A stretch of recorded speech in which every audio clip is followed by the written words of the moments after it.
മതത്തെയും ജാതിയും എല്ലാം കൂട്ടിക്കുഴയ്ക്കുന്നത് രാഷ്ട്രീയത്തിന് വേണ്ടിയാണ്. അതിപ്പോ ഓരോ കീഴ്വഴക്കങ്ങളാവുമ്പോ സാധാരണക്കാരനും പാവപ്പെട്ടവനും വേണ്ടി സംസാരിക്കുന്ന കമ്മ്യൂണിസ്റ്റ് പാർട്ടി ആര് പറയുന്നു? ഞാൻ കേട്ടിട്ടില്ലല്ലോ. അസൂയ കൊണ്ട് പലരും പറയാറില്ല, അതുകൊണ്ട് ഞാൻ സ്വയം പറയുന്നു. നശിപ്പിച്ചിട്ടുള്ളതും അവരെ മുന്നോട്ട് വരാൻ അനുവദിക്കാതിരിക്കുന്നത് എന്തിനു വേണ്ടിയാണെന്ന് ചോദിച്ചാൽ അവന്റെ നിലനിൽപ്പ് പാവപ്പെട്ടവന്റെ ദാരിദ്ര്യമാണ്. പാവപ്പെട്ടവന്റെ ദാരിദ്ര്യം മാറിയാൽ കമ്മ്യൂണിസത്തിന് പ്രസക്തിയുണ്ടോ? ഇവർ എങ്ങനെ മണത്തറിഞ്ഞു? ഞാനിത് രഹസ്യമായിട്ട് വെച്ചിരുന്നതാണല്ലോ. മനുഷ്യൻ വിശ്വാസിയായാൽ കമ്മ്യൂണിസത്തിന് പ്രസക്തിയുണ്ടോ? കേട്ടല്ലോ. എന്റെ അടുത്ത് വെളിച്ചെടുത്തിട്ടില്ല, 4 മണിക്ക് അടിച്ച കൈ. മനുഷ്യനെ യുക്തിവാദിയാക്കി നിർത്തുമ്പോഴാണ് യുക്തിവാദമാണ് കമ്മ്യൂണിസം. നമ്മുടെ കാരണന്മാരൊന്നും പറഞ്ഞു തരില്ല. ഈശ്വര വിശ്വാസം കമ്മ്യൂണിസത്തിൽ പെടുന്നതല്ല. മൂർഖനെയാണല്ലോ ചവിട്ടിയത്. സ്ഥിതി സമത്വമാണ് കമ്മ്യൂണിസം. എല്ലാ ഉൽപ്പന്നങ്ങളും തുല്യമായി ജനങ്ങളിലേക്ക് എത്തിക്കുക എന്നതിന്റെ ശ്രമമാണ് കമ്മ്യൂണിസം. എന്റെ ആവശ്യം കഴിഞ്ഞാൽ ബാക്കി എന്താണെന്ന് വെച്ചാൽ നിനക്കെടുക്കാം.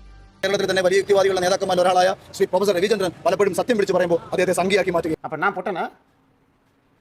ഇത്രയും ഞാൻ ചെയ്തുകൊണ്ടിരിക്കുന്ന ഞാൻ പൊട്ടനാ? ഇതാണ് പ്രശ്നം.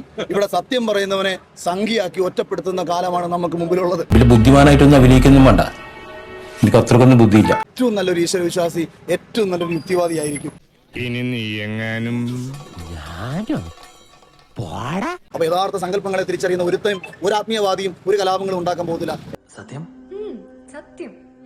യഥാർത്ഥ ഒരു ഹിന്ദു ഒരു കലാപം ഉണ്ടാക്കത്തില്ല. യഥാർത്ഥ ഒരു മുസൽമാൻ ഒരു കലാപം ഉണ്ടാക്കത്തില്ല. ഇതൊന്നും കാണാനും കൂടെ ഉള്ളതാണ് എനിക്കില്ല. നാട്ടിൽ കലാപം സൃഷ്ടിക്കാൻ വേണ്ടി ഒരു വിഭാഗം ഇറങ്ങി തിരിച്ചാൽ നമുക്കതിനെ തടയാൻ വേണ്ടി സംസാരിക്കാം എന്നുള്ളതല്ലാതെ മറ്റൊന്നും പറയാനില്ല.